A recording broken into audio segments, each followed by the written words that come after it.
Man ir liels prieks tev šodien sveikt te manā kabinetā, jo šis ir podcasts Sānsolis ar Kristīnu Kreilu. Es esmu Kristīna Kreile, esmu geštaltterapeite un attiecību kočs un ikdienā strādāju ar cilvēkiem dažādos attiecību jautājumos. Un šodien es gribu mazliet pastāstīt, kāpēc vispār tāds podcasts, kā radās ideja šim podkastam un ko tad varēs šajā podkastā dzirdēt un redzēt.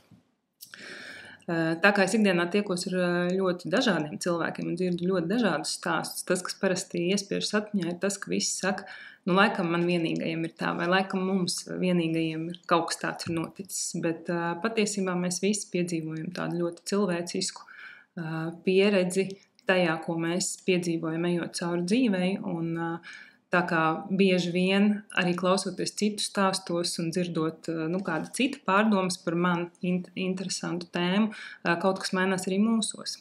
Un tāpēc tapa ideja par šo te podcastu, kurš ir rezultējies zem nosaukuma Sānsolis ar Kristīnu Kreili. Un ja mēs runājam par to, kāpēc tad tāds nosaukums, tad man gribas mazliet varbūt paplašināt šo te ideju, ko katrs saprot ar domu vai ar šo te konceptu Sānsolis. Jo, protams, pirmais, kas parasti nāk prātā, ir tāds klasisks krāpšanas gadījums, lielākoties fiziska krāpšana, varbūt šāda tāda emocionāla, bet pamatā tie ir tādi divi galvenie, kas nāk prātā. Bet ikdienā mēs patiesībā diezgan bieži taisam soli sānis no savām attiecībām, jo tas var būt gan caur to, ka es ļoti daudz strādāju un esmu ar vienu kāju vai varbūt pat ar abām divām spēru šo soli ārpus attiecībām un ļoti daudz savā darbā.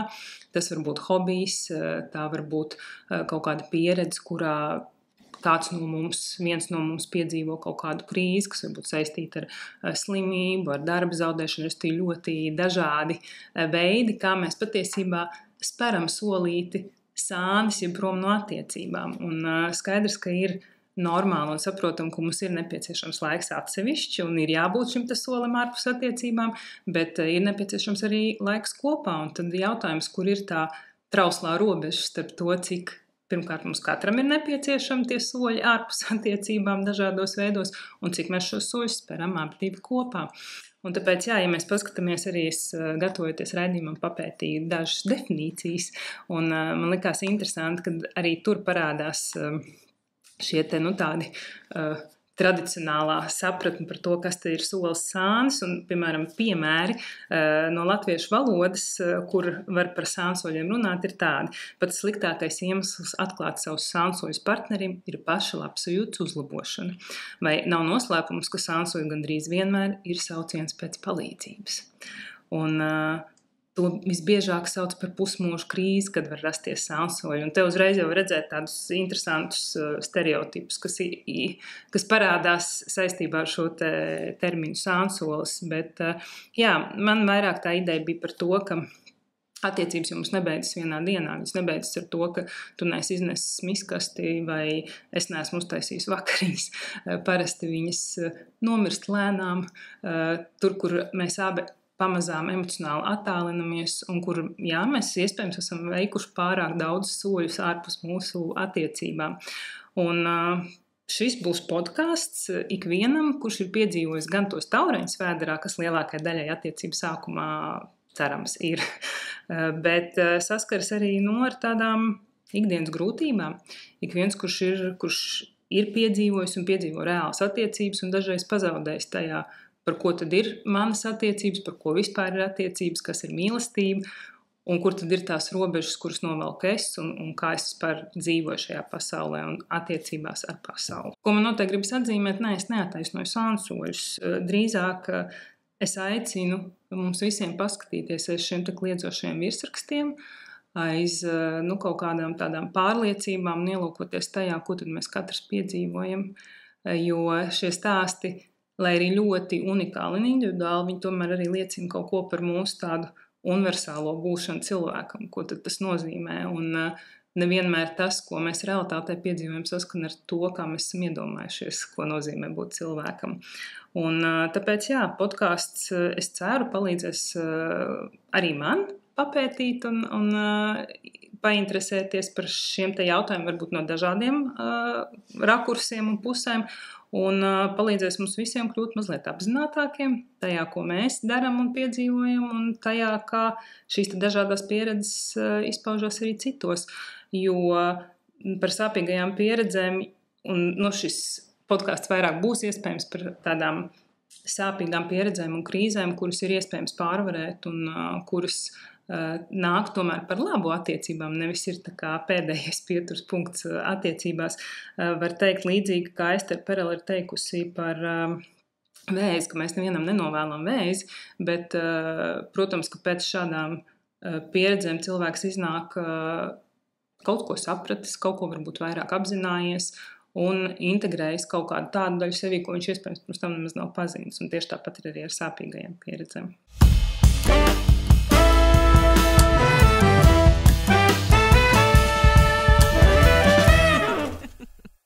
Šodien es šeit būšu viena pati, un es pieskaršos varbūt pāris tādiem tradicionālākiem stāstiem, kurus esmu atradusi internetā, un mazliet pakomentēšu, ko tad mēs varam redzēt tajos stāstos, kas patiesībā parādās ļoti bieži, ne tikai šajā vienā unikālajā stāstā, bet arī citu pieredzēs. Tātad pirmais Sansoja stāsts. Man 35 gadi, un mana sieva Ella. Kopā esam 7 gadus. Precējušies 5. Pirms 2 gadiem viņa atzina, ka ir krāpusi man ar kolēģi. Es vienmēr biju uzskatījis, ka krāpšana man ir sarkanā līnija, un sākotnēji bija apņēmies no viņš šķirties. Tomēr viņa ieguldīja darbu, darīja lietas, kas palīdzēja man atgūt uzticību.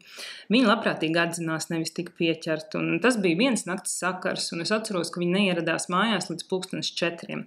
Pēc tam viņa pati pameta darbu.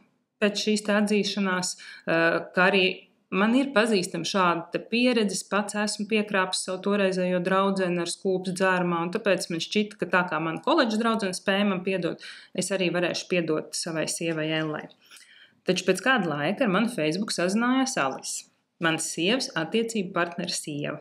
Viņa man pastāstīja, ka Bilam ar Ellu ir bijušas fizikas attiecības nevis vienu nakti, un tas nav bijis vienas nakts sakars, bet šīs attiecības ir ilgušas vesels 5 mēnešus. Var sakot, tā nebija tikai dzēruma nakts, bet gan ilgs, plānotu un apzinātu izvēļu periods, un es sajūtos kā pilnīgs muļķis. Es vēlāk konfrontēju savu sievu, un viņa, protams, to atzina. Ella sacīja, ka toreiz neticēja, ka es viņai spētu piedot, un, ja būtu zinājis šo te visu stāstu, viņa mēģināja man pārliecināt, ka tas ir pagātnē, un ka kopš tā laika taču mums ir bijis 2 gadu progresa attiecībās, un attiecības ir uzlabojušās, taču es sajūtos tā, ka noklusējot visu stāstu un atzīstot tikai daļiņu, viņas galvenās rūpes bija aizsargāt sevi, nevis cienīt mani kā dzīves biedru, dodot man iespēju izdarīt pilnībā apzinātu izvēli. Un tagad es atkal nopietni apsveru šķiršanos. Viņa vēlas, lai mēs atgriežamies pie pārterapijas, bet kā tas varētu darboties tagad, kad es viņu uzticos vēl mazāk nekā pirms 2 gadiem? Man liekas, ka šis ir tāds ļoti tipisks gadījums tajā, ka ļoti bieži mēs tā kā minimizējam to, kas ir nodarīts. Mēs, protams, ka baidamies no tā, kā tas ietekmēs mūsu attiecības, un tāpēc mēs varbūt pat tajos gadījumos, kur mūs nepieķer, bet kur mēs paši tā kā dažādu iemeslu dēļ, piemēram, grauž sirdsapziņa, vai esam agrāk vienojušies par to, ka mums būs atklāts attiecības, un tagad kaut kas tāds ir gadījies, un tad es izstāstu, bet tas, ko es izstāstu, ir tāds īsā versija par notikušo, nevis tā reālā, kā tur ir bijis. Un no vienas puses var saprast, jo tur ir arī iespējams kaut kāda tāda sargājoša funkcija, kad es negribu, lai otram tik ļoti sāp, tāpēc, it kā tas, ko es pastāstīšu, būs pa tēmu, bet, tas nebūs tā kā viss stāsts. Diemžēl tas, ko stāsta tie cilvēki, kuri ir piedzīvojuši krāpšanas pieredzi un kuru partneris viņu ir krāpis, viņi ļoti bieži runā tieši par šo te nodevības daļu, kas ir, tāda, varētu pat teikt, šādos gadījumos, kur tiek minimizētas kaut kādas lietas un pēc tam atklājas, ka īstenībā tas stāsts ir mazliet savādāks, ka tā ir tāda pat dubultā nodevība, par ko arī šajā gadījumā runā šis te vīrs, ka tagad es nopietni apsveru šķiršanos, jo kā Gatis Līdums grāmatā Pāru nebūšanas raksta arī par šīm krāpšanas pieredzēm, ka krāpšana ir viena no sāpīgākajām pieredzēm, ko mēs attiecībās varam piedzīvot, un tā atstāja ļoti dziļas rētas, kuras dzīst patiesībā diezgan ilgi. Un ja es vienreiz esmu tā kā sāpināts šajā, un mēs it kā ejam to ceļu, kurā es mēģinu sadziedēties, un mūsu attiecības mēs mēģinam tā kā uzlabot un sadziedēt, tad, kad otru reizi man trāpa tieši tajā pašā, man iespējams ir vēl sāpīgāk, un tā ir tāda vēl dziļāka bedra, kurā iekrist. Un pat ja mēs saprotam, kāpēc tas otrs to dara, un it kā tur ir loģisks izskaidrojums, es negribēju tev sāpināt, es it kā rūpējos par tevi, ja?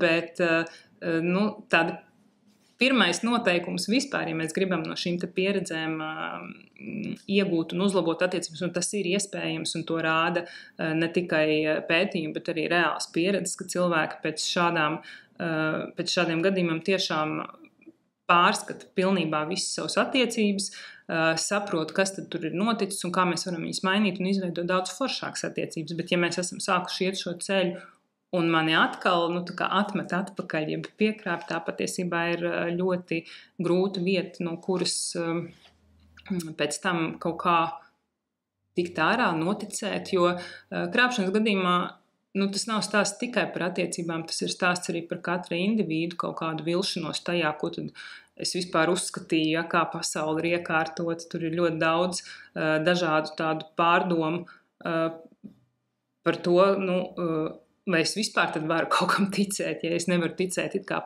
savam pašam tuvākajam. Bet tas, ko ir svarīgi atcerēties, kad ļoti bieži šī izvēle krāpt savu partneri patiesībā nevienmēr ir saistīta ar attiecībām. Jā, tur var, protams, būt kaut kādas grūtības, un tur var būt kaut kas, ar ko es netieku galā, vai ko es neprotu ienest, vai neprotu kaut kā savādāk tajās attiecībās pārvarēt, piemēram, arī dažādas attiecību krīzes, tad ir grūti pārvarēt, un tad mēs izvēlamies kaut kā šo te kā risinājumu.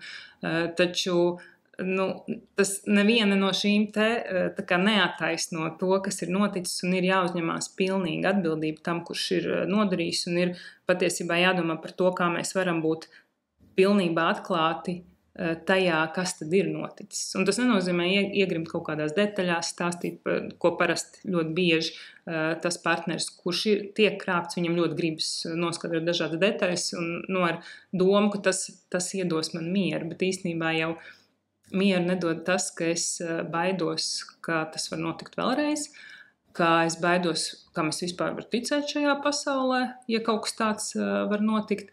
Un vienīgais, kas tajā vietā var dot mieru, ir kaut kāda tāda mana satikšanās ar maniem pārdzīvojumiem, mana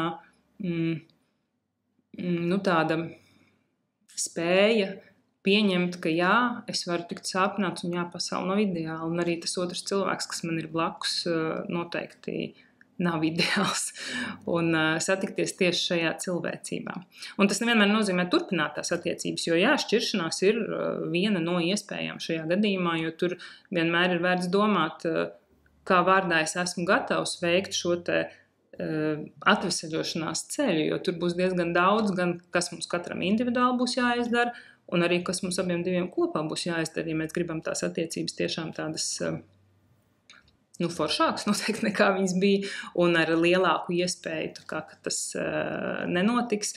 Lai gan tādi ārpus attiecību sakari ir pastāvējuši ļoti sen, un iespējams mūsdienās mēs esam daudz ievainojamāki šajā, jo mēs tiešām no attiecībām sagaidām, principā visus mēs sagaidām, ka tur būs cilvēks, kurš būs man tuvākais draugs, kurš būs mans uzticamākais partneris, kurš būs lielisks mīļākais, ar kuru es varēšu gan intelektuāli sarunāties, gan jokoties, priecāties, respektīvi viss plašais spektrs.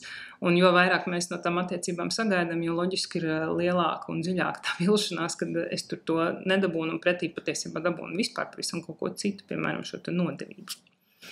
Un jā, viens no tādiem, kas te ir uzdots jautājums beigās, ka, lai mēs atgriežamies pie terapijas, bet kā tas varētu darboties, kad es viņai uzticos vēl mazāk, jo terapija ir viens no variantiem, Un šādos gadījumos, kur ir notikusi nodevība, īstenībā tāds, es pat varētu teikt,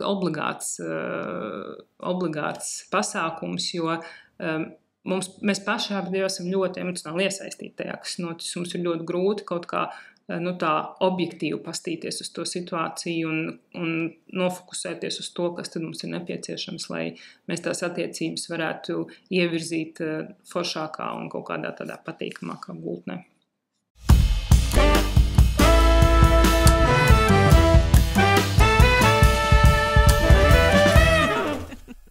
Vēl viens interesants stāsts, kas nav tā kā no pirmā vota, bet kāda sieviete stāsta par savu kolēģi, ka viņa dzirdējuši šādu stāstu no savas kolēģis.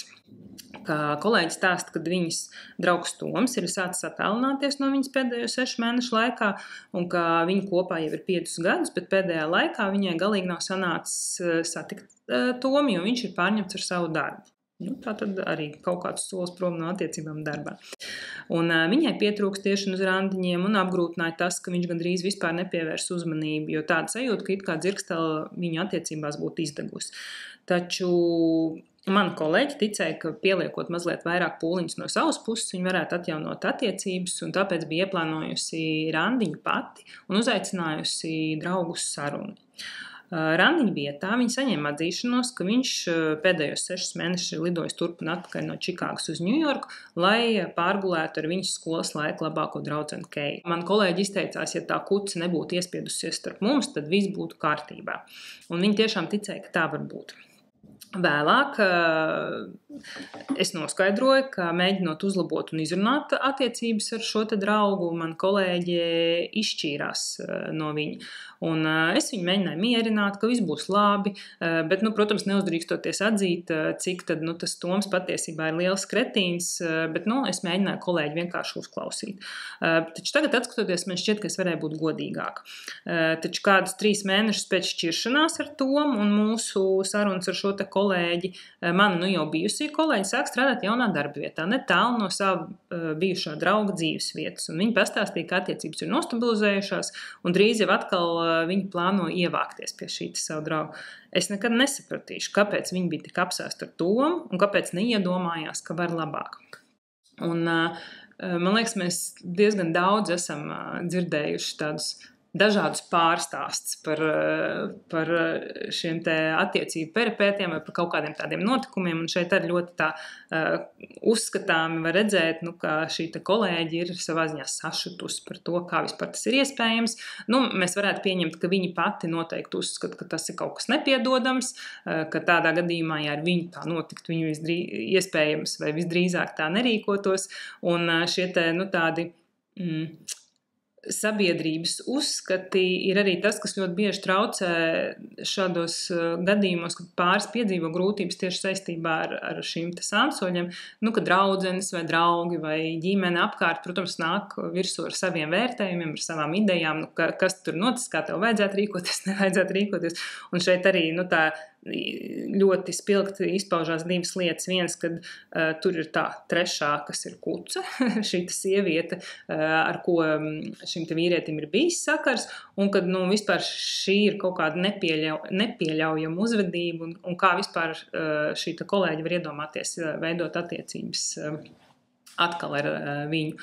Bet tas, par ko bieži vien mēs tā kā neaizdomājamies, ka mūsu vērtējums tām situācijām jau nenotiek kaut kādā tā tukšā vietā, kur mēs ļoti objektīvi varam pastīties uz šo situāciju. Nē, mūsu vērtējums arī izriet no tā, kāda ir mana pieredze, ko es uzskatu, kam es ticu, kam es neticu. Tur ir ļoti daudz faktoru, kas to ietekmē, un tāpēc šī te draugu tāda draugu novērtējums par situāciju nevienmēr būs tas, kurš iedos tādu īsto sajūtu par to, ko tad man tālāk darīt. Un skaidrs, ka mēs nezinām, kas te ir noticis, un stāstā nav aprakstīts. Var jau būt, ka tur šis draugs ļoti nožēlo, un ka viņš saprata savu kļūdu, un ka viņi kaut kā mēģina tad mainīt, kas tajās attiecībās, jo tur diezgan, tā uzskatām var redzēt, kad otrs ir bijis pārņemts ar savu draugu, un ja viņiem nav bijis laiks sarunāties, un tas ir kaut kādā ilgākā laika periodā, tad par ko vispār ir bijušas tās viņa attiecības. Un tas, kas ļoti bieži notiek, ka mēs tā kā nemanām, ka jā, mēs esam kopā, bet iespējams mēs runājam tikai par kaut kādām tādām loģistikas lietām, par to, kas ir jāizdara un tā tālāk, bet mēs neesam kopā kā divi cilvēki, kuri interesējas viens par otru, kuram interesē, kas tad ar tevi notiek, ko tu jūti, par ko tu sapņo, ko tu domā.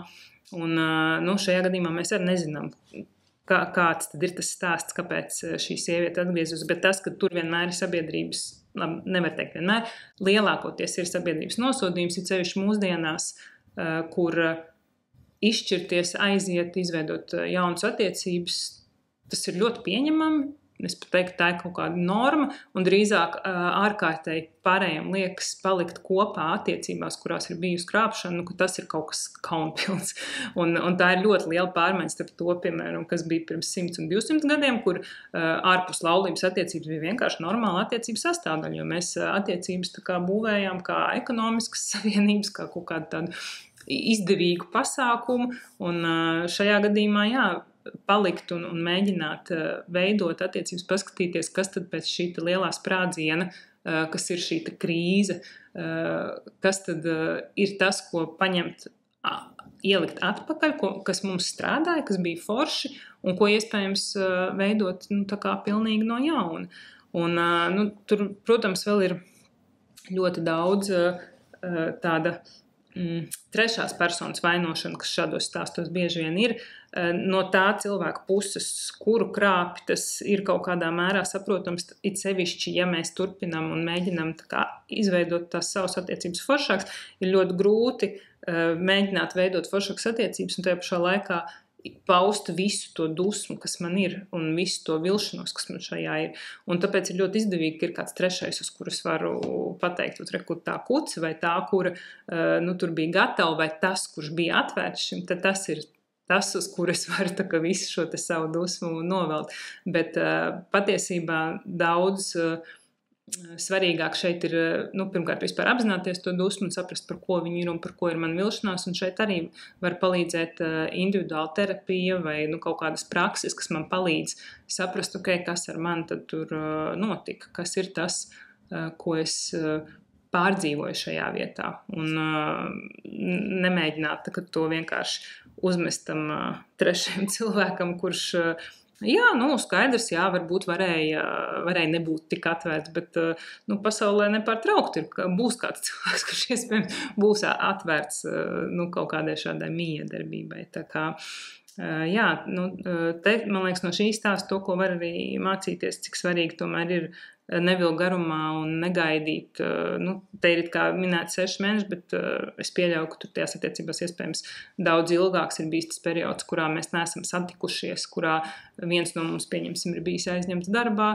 es esmu aizņemts savā dzīvē, un es pat nezinu, kas ar otru notiek. Un tad, jā, atrodās kāds trešais, kurš ir gatavs uzklausīt, kurš noteikti neaizrāda man par kaut kādām sadzīviskām lietām, ir ceļš sākumā, un kāpēc gan nē. Tur, protams, ir ļoti patīkami šajā vietā būt. Ja es vēl nedaudz pieskaros tādiem stereotipiem par sānsoļiem, tad tas, kas arī parādās šī stāstā, un kas ir arī aiz tā, kad mēs parasti sakam, kā tas ir iespējams un kā otrs to var, mums noteikti gribas atrast kādu vainīgo, jo mums gribas izskaidrojumu. Jo ļoti grūti ir iedziļināties kaut kādā situācijā, saprotot, ka man nav tādas vienkāršas atbildes, ko šo nevar atbildēt ar jā vai nē. Jo ko tad man darīt, ja es nevaru to ielikt šī kastītē vai tajā kastītē, tad ko man ar šo pieredzi darīt? Un tāpēc mēs kaut kā vienmēr mēģinam izejot no tās savas pieredzes, no tā, kam mēs ticam, kādas ir kaut kādas morālas normas, mēs mēģinam saprast, kur šo te ielikt, lai man būtu vieglāk tajā vietā būt. Un ļoti bieži krāpšanas pieredze, tad jā, divi ir gatavi strādāt, patiesībā kalpo par tādu ļoti labu starta punktu, lai izveidot pilnīgi jaunas attiecības. Jā, ar to pašu partneri, bet mēs katrs pats par sevi saprotam ļoti daudzas lietas, un mēs iespējams uzlabojam mūsu attiecības, un viņas ir vēl labākas nekā viņas bija pirms tam. Un tas ir iespējams, un par to arī ir šis podcasts, un par to ir šis stāsts. Vienīgais mums abiem diviem ir jāgrib tā kā kopā kaut ko darīt, lai tā tas būtu.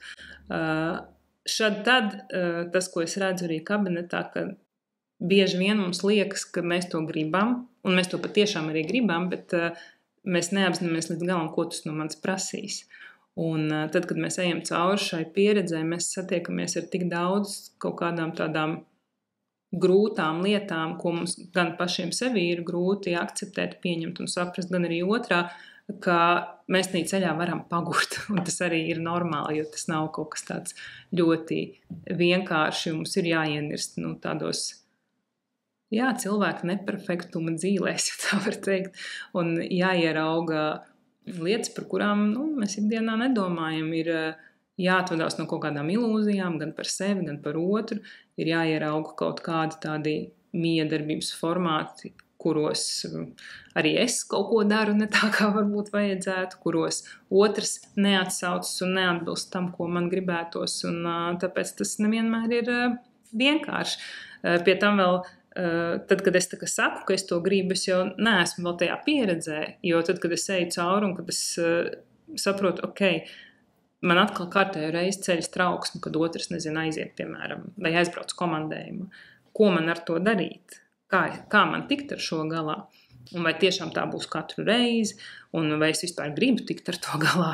Un kā vārdā ir vērts to darīt? Šis, manuprāt, ir viens no svarīgākajiem jautājumiem mums abiem kopā un katram atsevišķi saprast, kā vārdā ir vērts to darīt.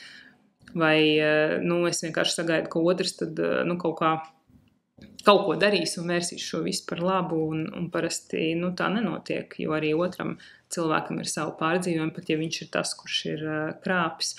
Un skaidrs, ka kaut kādas miedarbības jautājums attiecībās nevar kalpot kā arguments, ko ļoti bieži izmanto, kad es krāpu vai kāds krāpu, tāpēc, ka viena pagala jau nedeg, un tur jau tu arī esi vainīgs. Nē, tas nav attaisnojums. Jā, varbūt, ka mums attiecībās ir grūtības, un es neesmu spējis kaut kādu savādāku variantu izvēlēties, kā šīs grūtības pārvarēt, un tā ir bijusi mana izvēle, ko es esmu izdarījis, un tā ir bijusi mana atbildība.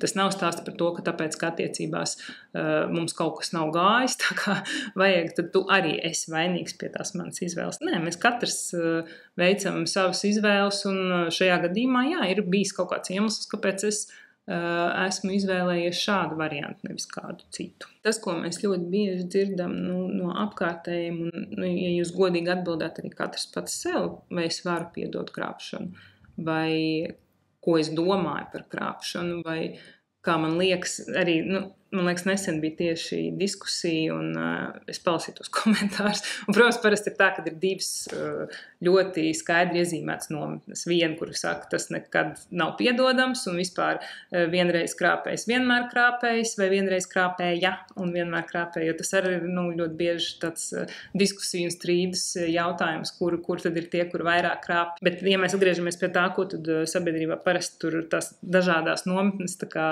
saka, tad, piemēram, tie, kuri uzskata, ka krāpšana ir kaut kas tāds, ko nevar piedot, tad nē, es ticu, ka tad, kad uzticība ir zaudēta, tā nekad vairs nebūs tāda pati, diemžēl.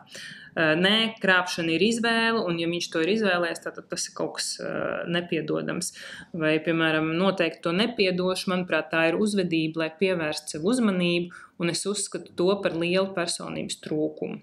Jo cilvēki nepiedzīvo krāpšanu nejauši, viņi krāpj apzināti, jo ir vāji, nedroši un egoistiski cilvēki. Un man ļoti patīk, pēdiņās, protams, patīk tas, kad cilvēki to dara, jo viņi ir vāji, nedroši un egoistiski.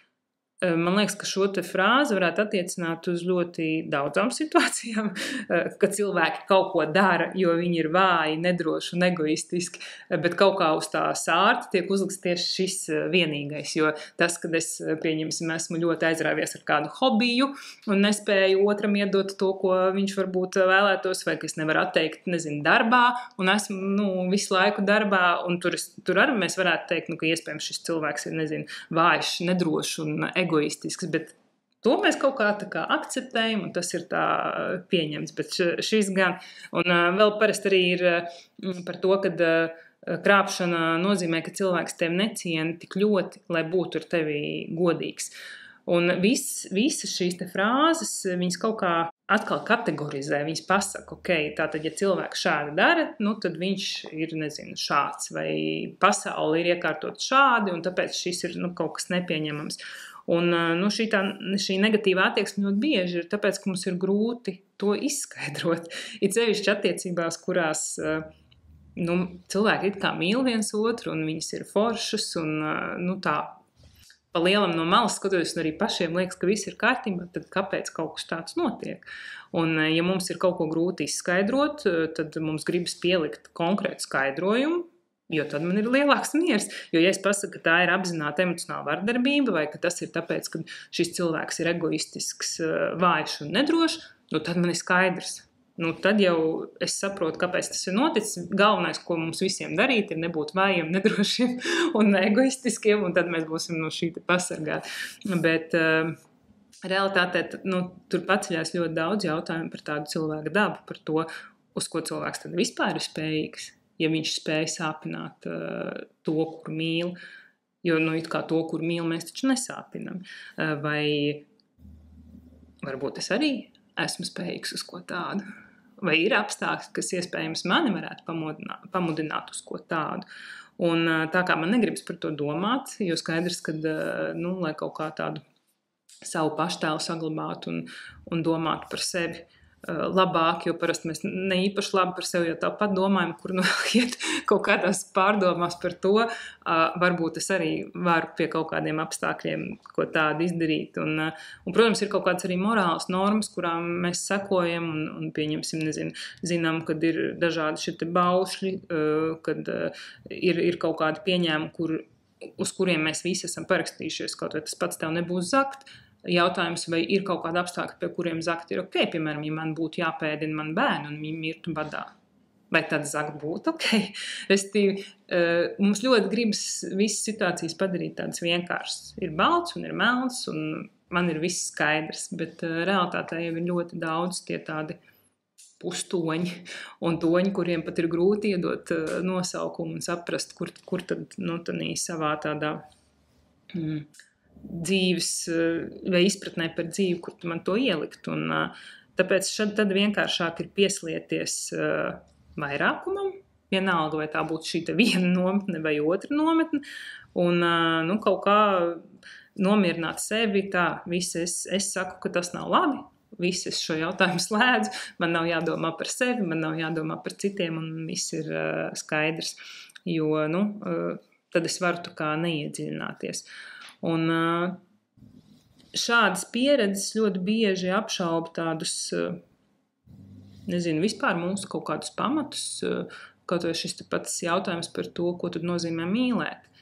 Ja es automātiski pieņemu, kad mīlēt nozīmē būt uzticīgam, tad ko es daru tajā brīdī, kad, es nezinu, es kaut kā izvēlos sevi tā cilvēka vietā, kur es mīlu, ja, vai es izdaru kaut ko tādu, kurš iespējams es zinu, otru sāpinās, bet man tas ir ļoti vajadzīgs, lai es vispār varētu kaut kā piedzīvot šo te dzīvi tā, kā man gribās. Un, nu, šie jautājumi nav tik vienkārši atbildāmi.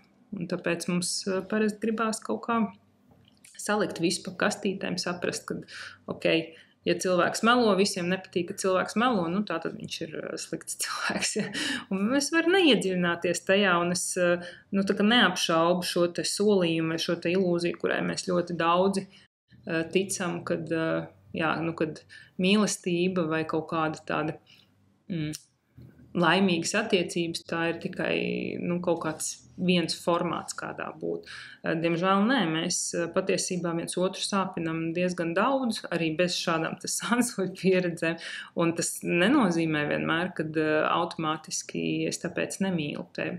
Vienkārši, jā, mēs visi esam, nu, tādi nepilnīgi cilvēki.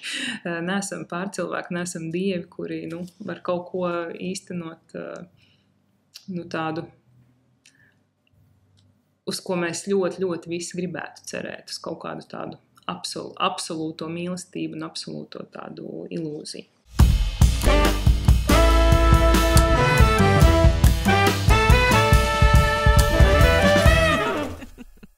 Iespējams, viens no iemesliem, kāpēc man gribas runāt par šo jautājumu, ir tas, ka arī man ir bijusi pieredze ar sānsoli, un man šķiet, ka tā ir bijusi viena no tādām sāpīgākajām pieredzēm, jo jaunībā, kad mēs ar vīru bijām kopā tikai kādus 2 gadus, un šī te krāpšanas pieredze, kur tu, tā kā tiešām esi šis te jaunais cilvēks, kurš tic ļoti daudzām ilūzijām un kurš tiešām tic šai te idejai par kaut kādu absolūto mīlestību, tad tāda pieredze principā maina tevi pilnīgi izsit no kaut kādas tādas vietas, kur tu it kā saproti, ka tā kā bija vairs nevar, bet arī to jauno tu īsti līdz galam nesaproti, kā tas veidojas. Un es domāju, tieši tāpēc, ka mēs bijām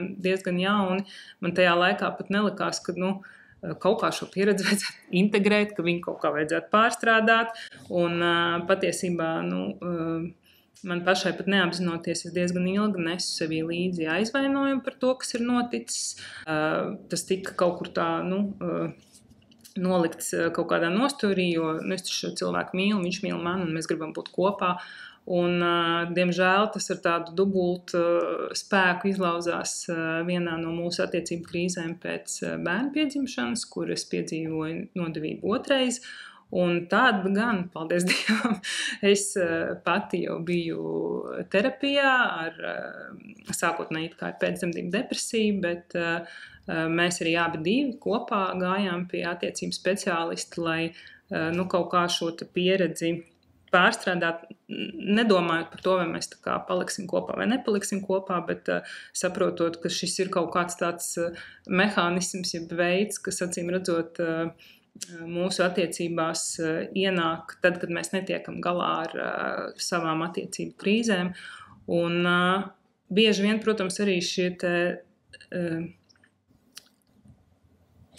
šīs krīzes trāpa mūsu dziļākajos ievainojumos. Arī man, es domāju, tieši tāpat kā ļoti daudziem citiem ir šie dziļie bērnības ievainojumi, kur mēs nejūtamies pietiekami mīlēt, mēs nejūtamies pietiekami labi, un viss šīs pieredzes uzslāņojas pa virsmu tam, un tad tas iznāk kā tāds liels vulkāns, un tu nesaproti, ko ar to darīt, un kā vispār tālāk dzīvot, un caur šo te apzinātu darbu gan terapijā, gan arī abiem, gan katram individuāli, gan abiem kopā ir iespējams pirmkārt tapt varbūt par mazliet tādu apzinātāku un mīlošāku cilvēku, jo es domāju, ka pirms šīm te pieredzēm es noteikti biju daudz paštaisnāk. Es visticamāk daudz ko nesapratu par to, ko nozīmē mīlēt. Un pirmām kārtām tas attiecas uz sevi un uz kaut kādām tādām saviem iekšējiem pārdzīvojumiem un pēc tam tad uz otru. Jo tas, ko mēs izdarījām, mēs principā savas attiecības pārveidojām, izveidojām no jauna. Es teiktu, ka es ar savu vīru esmu satikusies 2 reizes no jauna, un tas ir bijis pēc katras no šīm te krīzēm. Un, ja mūsdienās ļoti bieži saka, ka cilvēks visu mūžu nevar nodzīvot ar vienu partneri, tad es teiktu, ka es tam piekrītu. Jautājums tikai, vai es šīs te attiecības, kuras izveidoju no jauna, es viņas veidoju ar vienu to pašu cilvēku, bet jau citā formātā vai ar kādu citu partneru, un abi 2 gadījumi ir pilnīgi ok.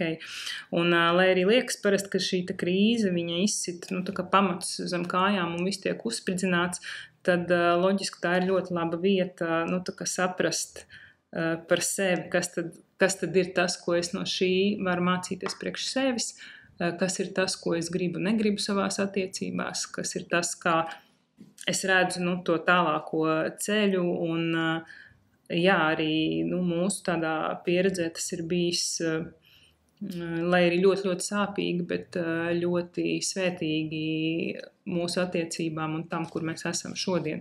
Un patiesībā tas arī aizsāk manu ceļu gan terapijā, gan darbā ar attiecībām, jo kad reiz man jautā, kā tad tu izlēmi par labu attiecību coachingam vai gestalt terapijai, tad man gribas teikt, ka es kaut kā tā apzināti to neizdarīju, kad tas ceļš vienkārši tā gājās, un caur šīm tā attiecību krīzēm. Sākumā tās bija tās attiecību krīzes, ka tev sabrūk pilnīgi viss priekšstats par pasaules kārtību, un tev ir jāsaprot, kam tad es ticu, un vai tas, kam es līdz šim esmu ticējis, ir īstenībā tas, ko es domāju, vai tie ir, kaut kādi mani modeļi, ko esmu pārņēmusi no savas ģimenes, vai tie ir kaut kādi, Disney multfilmās redzēti modeļi, kur parasti viss ir, un tad viņi dzīvo ilgi un laimīgi, ka neparāda to, kas tad tur notiek pēc šī te ilga un laimīga. Un tad lēnām piedzīvojot arī kaut kādas savas identitātes krīzes pēc bērnu piedzimšanas, ejot terapijā un saprotot, ka iespējams es nedzīvoju nemaz to dzīvi tā kā man gribētos, un pamazām sākot mācīties coachingu, pēc tam gestalt terapiju, nonākot līdz tam, kad, iespējams es to sākotnēji darīju vairāk priekš sevis, bet patiesībā tas ir ceļš, kurš jau varbūt ir iezīmējies ļoti sen, jo, ja es atskatos, piemēram, uz saviem pusauģu gadiem, tad tur es strādāju kā brīvprātīgais papards ziedā, kur mums bija arī ļoti daudz dažādu tādu psiholoģisku apmācību, tikai es nezinu kādēļ, es nebiju iedomājusies, ka tas var būt kā viens no kaut kādiem ceļiem arī profesionāli, kuru iet, un tur bija ļoti daudz dažādu uzslāņojumu par to, kas tad ir pareizi, kā vajag vai kā nevajag, un kas būs vērtīgāk tavai nākotnē, un tāpēc, iespējams, man tas ceļš ir bijis tāds līkumaināks, bet man ir prieks, ka es patiesībā sāku šo te savu profesionālo pārmaiņu ceļu jau tādā apzinātā vecumā. Un patiesībā, ja lasot kaut kādas savas pusauģu laika dienas grāmatas, es tur redzu diezgan daudz tādu jautājumu par to, kāpēc citi domā tā, kā viņi domā, kas notiek ar mani, kāpēc es jūtu to, ko es jūtu, un lai arī tāds varbūt netaisns ceļš, bet mazliet līkumaināks man ir novedis tur, kur es esmu, un es patiešām ticu, ka ir iespējams foršas piepildītas attiecības, kurās mēs arī jūtamies pietiekoši brīvi, piepildīti atsevišķi katrs pats par sevi, un kopā mēs vienkārši papildinām viens otru un kaut kā piedzīvojam dzīvi visā tās krāšņumā. Tas nenozīmē šo ilgu un laimīgu Disney multfilmā, bet vairāk tādu reālo īsto dzīvi, kurā mēs nesam varbūt vienmēr forši viens pret otru, mēs iespējams izdarām kaut kādas lietas, kas otru sāpina, bet mums ir iespējas